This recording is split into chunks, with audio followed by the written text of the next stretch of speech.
Selamat datang di 3 Manajer Amatir Bahas Taktik Bola.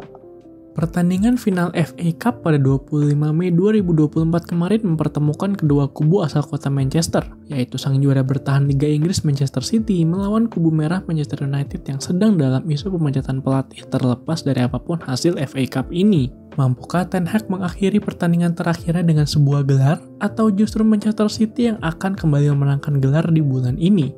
Inilah analisisnya. City bermain menggunakan formasi 4-2-3-1 dengan Ortega dipercaya berada di bawah mistar gawang. Rodri kembali diduetkan dengan Kovacic di lini tengah, sedangkan Foden, De Bruyne, dan Bernardo Silva menjadi trio pilihan Pep di belakang Haaland. Senada dengan City, Ten Hag juga menggunakan formasi 4-2-3-1 dengan Varane dan Lisandro yang kembali masuk ke dalam 11 pertama Ten Hag, dengan Amrabat kembali berduet di lini tengah dengan Mainu, sedangkan Bruno berada di depan sebagai ujung tombak dengan Garnacho, McTominay, dan Rashford berada di belakangnya. Dalam fase bertahan, Ten Hag menginstruksikan anak asuhnya untuk bermain mid block dengan Bruno, McTominay, dan Garnacho yang step up untuk menutup ruang gerak di area tengah City, terutama untuk memotong bola-bola progresif dari Rodri maupun Kovacic. Rashford lebih sering melakukan shadow marking di sebelah kanan untuk menjaga pemain di half space, sedangkan pemain sayap City akan dijaga oleh Diogo Dalot. Dalam melakukan build up, MU berusaha untuk melakukan build up dari belakang.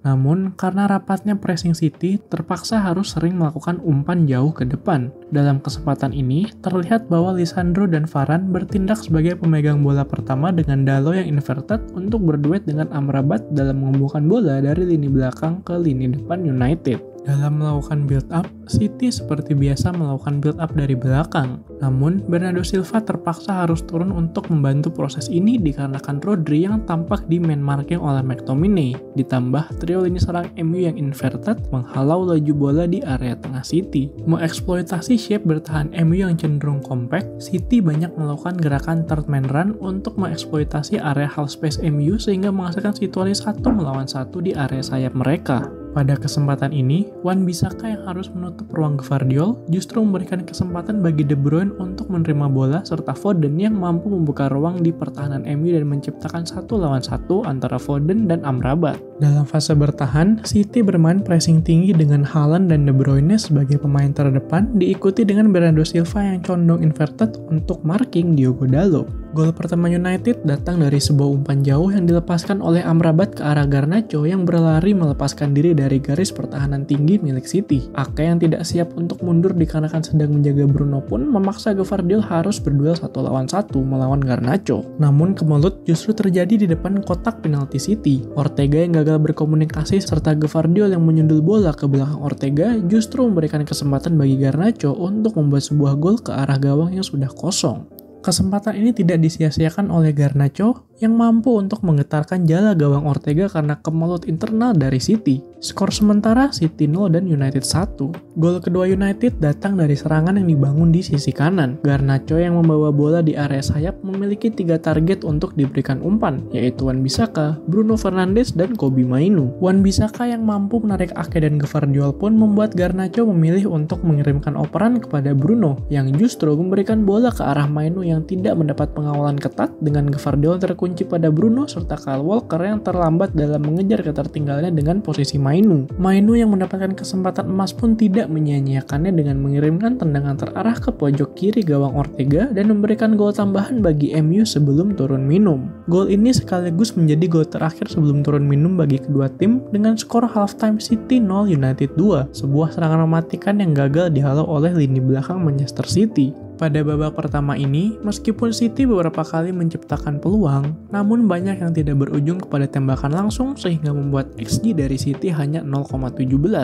Berbanding dengan XG United sebesar 1,45 dikarenakan United tampak lebih klinikal dalam memanfaatkan kans-kans yang mereka dapatkan. Terlihat, pertahanan United juga sangat baik karena mampu memaksa City untuk hanya melepaskan total 3 tembakan saja. Meskipun terlihat bahwa City mendominasi bola, namun counter attack United serta ada miskomunikasi dalam pertahanan City membuat United unggul hingga babak peluit pertama dibunyikan.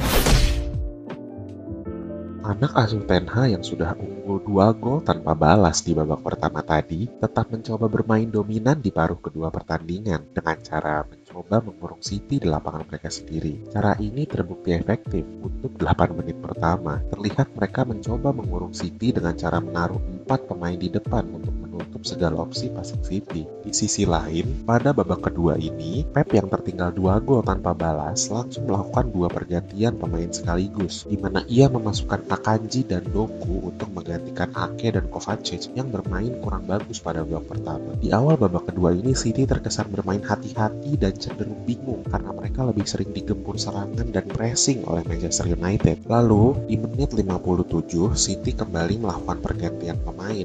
Kali ini Alvarez yang masuk untuk menggantikan KDB yang nampak agak kelelahan pada babak kedua ini. Seperti biasa, Alvarez akan bermain sebagai attacking midfielder untuk membantu menyuplai bola kepada Haaland yang ada di depan. Lalu, di menit 71, Lisandro nampak mengalami cedera ringan setelah terlihat berjalan agak pincang di beberapa menit sebelumnya. Tanpa pikir panjang, Ten Hag langsung menggantikannya dengan Johnny Evans karena sudah pasti Lisandro tidak bisa melanjutkan pertandingan. Dan pada saat yang sama pun Ten Hag juga memasukkan Højlund untuk menggantikan Rashford. Kali ini Højlund diplot sebagai striker murni, sedangkan Bruno bergeser mengisi posisi sayap kiri yang ditinggalkan oleh Rashford. Hal luar biasa terjadi di menit 85 di mana Doku yang menerima operan dari Foden sedang berada di tepi bawah kotak penalti MU dan ia dijaga ketat oleh Garnacho juga Wan-Bissaka. Tanpa pikir panjang, Doku menggunakan kecepatannya langsung melakukan sedikit dribbling dan melesatkan tendangan datar keras ke arah gawang Onana yang tentu saja tidak siap menghadapi tendangan tersebut. Tendangan indah itu pun membuat City kembali bangun dalam pertandingan ini walaupun masih tertinggal 1 gol untuk menyamakan kedudukan. Tetapi Pep memastikan bahwa anak asuhnya tidak tinggal diam tanpa balasan di final FA Cup ini.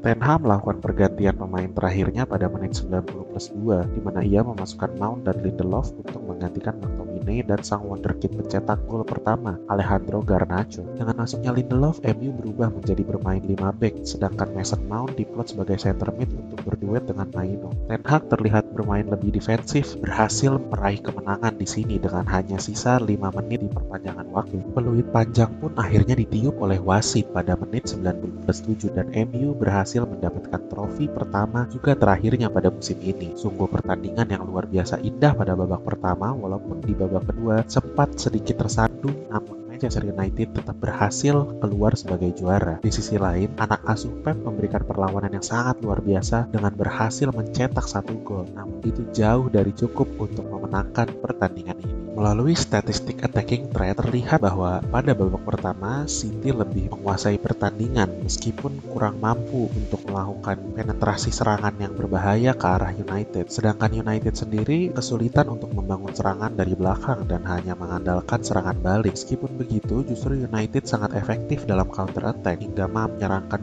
2 gol tanpa balas sebelum halftime. Di babak kedua pun City meninggikan intensitas serangan mereka serta mampu untuk melakukan lebih banyak penetrasi serangan berbahaya meskipun hanya menghasilkan gol tunggal di penghujung laga ini. Lalu dalam passing network terlihat bahwa City bermain menguasai pertandingan dengan Bernardo Silva dan Gvardiol bertugas di posisi sayap, sementara Foden, KDB dan Haaland bermain sentral untuk menetralisir MU yang bertahan dengan fokus di tengah lapangan. Hal ini juga memaksa City berfokus mengalirkan bola melalui area sayapnya. Sementara itu MU bermain narrow atau sempit dengan memanfaatkan half pace serta keunggulan jumlah pemain di area tengah. Dapat dilihat juga bahwa MU lebih banyak bermain di area mereka sendiri dengan kesulitan untuk melewati area tengah lapangan dan pertahanan City.